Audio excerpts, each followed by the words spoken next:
ಉದ್ಯಾನ ನಗರಿ ನಮ್ಮ ರಾಜಧಾನಿ ಬೆಂಗಳೂರಿನ ವಿಶೇಷತೆ ಏನು?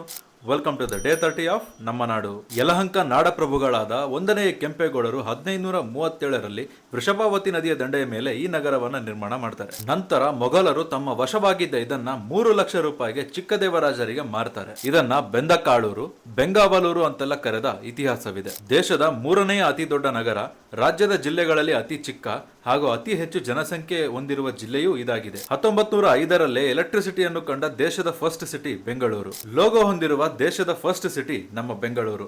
ಈ ಲೋಗೋದ ಅರ್ಥ BU ಅಂತ. ಇಲ್ಲಿ Indian institute of science, ISRO, HAL, bell ಹಾಗೂ HMTಗಳ ಹೆಡ್ ಕ್ವಾರ್ಟರ್ಸ್ಗಳ ಜೊತೆಗೆ ಅನೇಕ ಸೆಂಟ್ರಲ್ ರಿಸರ್ಚ್ ಸೆಂಟರ್ಸ್ ಕೂಡ ಇದೆ. ಮೈಕ್ರೋಸಾಫ್ಟ್, ಇನ್ಫೋಸಿಸ್, ವಿಪ್ರೋ, ಸ್ಯಾಪ್ ಲ್ಯಾಬ್ಗಳ ಜೊತೆ ದೇಶದ ಅತಿ ಹೆಚ್ಚು IT ಕಂಪನಿಗಳಿರುವ ಕಾರಣ ಬೆಂಗಳೂರನ್ನ ಸಿಲಿಕಾನ್ ವ್ಯಾಲಿ ಅಂತ ಕರೀತಾರೆ. ರಾಜ್ಯದ GDPಯಲ್ಲಿ 36% ಬರೀ ಬೆಂಗಳೂರು ನಗರ ಕಾಂಟ್ರಿಬ್ಯೂಟ್ ಮಾಡುತ್ತೆ. ಇಲ್ಲಿನ ಚಿನ್ನಸ್ವಾಮಿ ಸ್ಟೇಡಿಯಂ ಸಬ್ವೇರ್ ಡ್ರೈನೇಜ್ ಸಿಸ್ಟಮ್ ಅನ್ನು ಹೊಂದಿರುವ ಪ್ರಪಂಚದ ಮೊದಲ ಹಾಗೂ ದೇಶದ ಏಕೈಕ ಕ್ರಿಕೆಟ್ ಸ್ಟೇಡಿಯಂ ಆಗಿದೆ. IPL ಕ್ರಿಕೆಟ್ ನ ತಂಡಗಳಲ್ಲಿ ನಮ್ಮ ಬೆಂಗಳೂರಿನ RCBಯು ಕೂಡ ಒಂದು. ಯಲಹಂಕದ ಏರ್ಫೋರ್ಸ್ ಸ್ಟೇಷನ್ ನ ಏರೋ ಇಂಡಿಯಾ ಶೋ ವಿಶ್ವವಿಖ್ಯಾತವಾಗಿದೆ. ವಿಧಾನಸೌಧ, ಹೈಕೋರ್ಟ್ಗಳಂತಹ ಬೃಹತ್ ಆಡಳಿತ ಹಾಗೂ ನ್ಯಾಯ ಸಂಕೀರ್ಣಗಳ ಜೊತೆಗೆ ಶತಮಾನಗಳ ಇತಿಹಾಸವಿರುವ ಹಲವಾರು ಧಾರ್ಮಿಕ ಕೇಂದ್ರಗಳು ಬೆಂಗಳೂರಲ್ಲಿ ಇವೆ. ಇವಾಗ ನೀವು 2050ರಲ್ಲಿ ಇದ್ದೀರಾ ಅಂತ ಅನ್ಕೊಂಡು ಕಮೆಂಟ್ಸ್ ಅನ್ನ ಮಾಡಿ. ಪೇಜ್ ಫಾಲೋ ಮಾಡೋದನ್ನ ಮರಿಬೇಡಿ. ಮುಂದಿನ ವಿಡಿಯೋದಲ್ಲಿ ಸಿಗ್ತೀನಿ.